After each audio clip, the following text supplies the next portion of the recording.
Hey ladies and gentlemen, Stephen here from Redolessence and welcome back to another video. Thank you so much for joining me today. I really appreciate it. Thank you for your time and your viewership. It means a lot to me.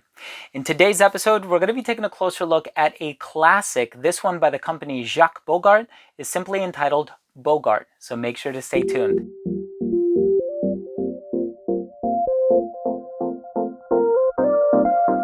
Now, before I begin my fragrance review of Bogart by Jacques Bogart, I do want to mention that if you are a fan of fragrance-related content, if you like fragrance reviews just like this, but also top 10 videos, giveaways, unboxings, special guests, and pretty much anything having to do with fragrances, please do consider supporting this channel by subscribing to it. All you have to do is click on that red button in the corner, and of course, while you're at it, please make sure to enable notifications by clicking on the bell icon. This way, whenever I do put out these videos, they will get delivered straight to your feed. You never need to worry about missing any of my future uploads. So here is a blast from the past. This fragrance came out in 1975. I wasn't even alive then, so I'm not going to front and lie and pretend like I knew all about this one and this is part of my era and generation. It really isn't, right? This was around a long time ago, and this is a classic men's fragrance. Given how many decades it's been around for, this is certainly a powerhouse with notes of lavender, oak moss, leather. I believe there's clove, geranium, lemon blossom. It's a very, very complex note breakdown. And this one definitely speaks to that time period. So if you're familiar with the men's powerhouse fragrances, those 80s powerhouse fragrances, even something as early as Polo Green, which actually came out in the late 70s. I believe Polo Green came out after this one. So this is a particular genre, and I'm talking about the Chypre and Fougere genres, which were really popular around that time period. And this one is, I think, one of the best in class in regards to that. And so it's definitely one that alludes to times past, and this one definitely utilizes a lot of the ingredients that would put somebody in the mindset of one of those fragrances. But I think it's very classy, it's very elegant, very masculine, and I think it carries forth a lot of virility with it. And I do want to mention that if you are interested in purchasing this fragrance, you can get it for dirt cheap at fragrancebuy.ca. I'm going to leave all of the information down below, so definitely make sure to check it out and make sure to bookmark their page and check their page frequently because they do run promotions all the time. I'm excited to talk to you about the smell. Let's start things off with the presentation.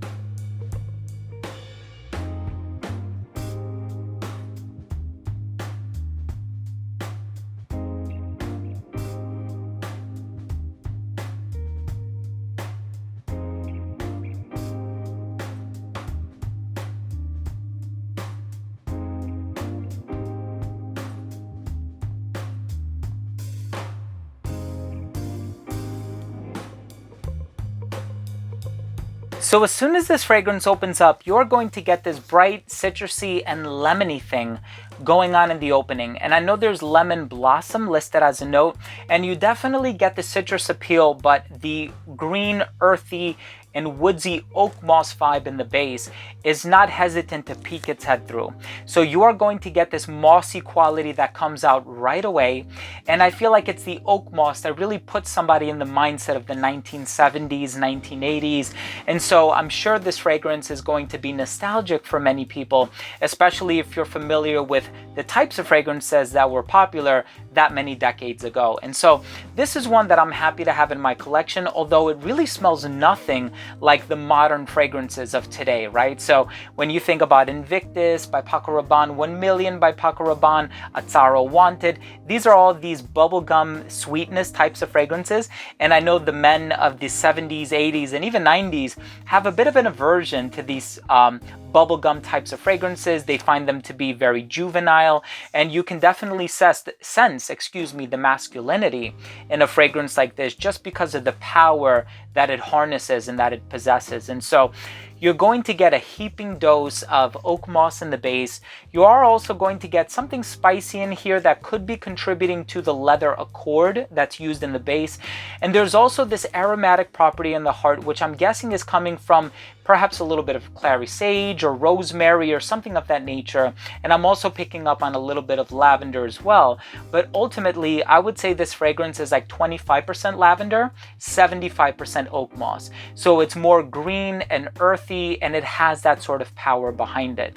If you are a fan of fragrances like Polo Green, if you like the original Jaguar for Men, if you like Versace L'Homme, especially Versace L'Homme, because that fragrance has the lemon in the opening, there's a really good chance that you will enjoy this one, because it definitely falls in line and it has a very similar personality to those other fragrances. And I'm sure that this fragrance would probably conjure up a lot of nostalgia for a lot of people.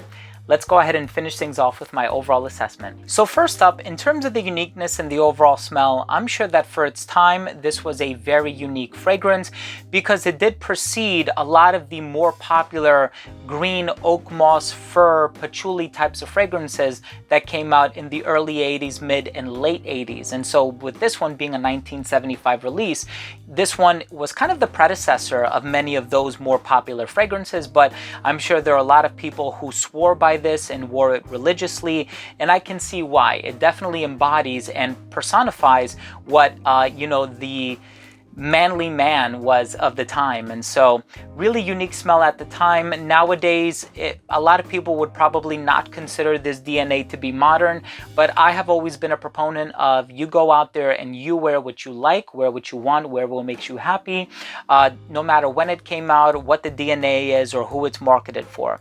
The overall smell, I'm sure somebody would be really appreciative of the way that this smells, especially if you're a fan of those dark green and earthy fragrances. In terms of the longevity, expect about 6 hours on your skin. Projection was really good for the first hour and a half to 2 hours. It didn't start to sit closer to the skin until about that 5-hour mark, but still it does last for a pretty good amount of time, considering the concentration, the price, and unfortunately how many reformulations it's had to undergo. In terms of the versatility, I think this one is very well pulled off, dressed up, but even dressed down as well, because of the price tag. It's so inexpensive that you can afford to wear it casually as well. I think this one would do really well in the colder weather just because of how dense and how green it is. And I think that this one is probably better suited for a gentleman who's a little bit older. I can't really imagine a high schooler pulling this fragrance off. In terms of the presentation, I think the presentation is really cool. Everything from the fountain pen to the bee on the cap to the aftershave balm that comes inside the box. My final verdict on this fragrance is, if you are a fan of the green 80s powerhouse types of fragrances, if you are a fan of notes like oak moss, pine, patchouli, fir, and these green ingredients, I think you're really going to enjoy this one. And I know that there is a consensus that oak moss is not really what it used to be because of IFRA regulations, but there's just something about this fragrance that still smells very green, very earthy and mossy, and I think it's going to satisfy that oak moss craving that you may have. So there you have it, ladies and gentlemen. Thank you so much for joining me today. I really appreciate your viewership. That was my fragrance review of Bogart by Jacques Bogart. As always, if you own or have tried this fragrance, I always love to hear what you think. Leave a comment down below. I always love to keep that discussion going. And also, if you are new to this channel and you took something of value from this video, please do consider supporting this channel by subscribing to it. All you have to do is click on that red button in the corner and make sure to enable notifications by clicking on the bell. Thanks again for watching. Love you all, and we'll see you soon. Bye.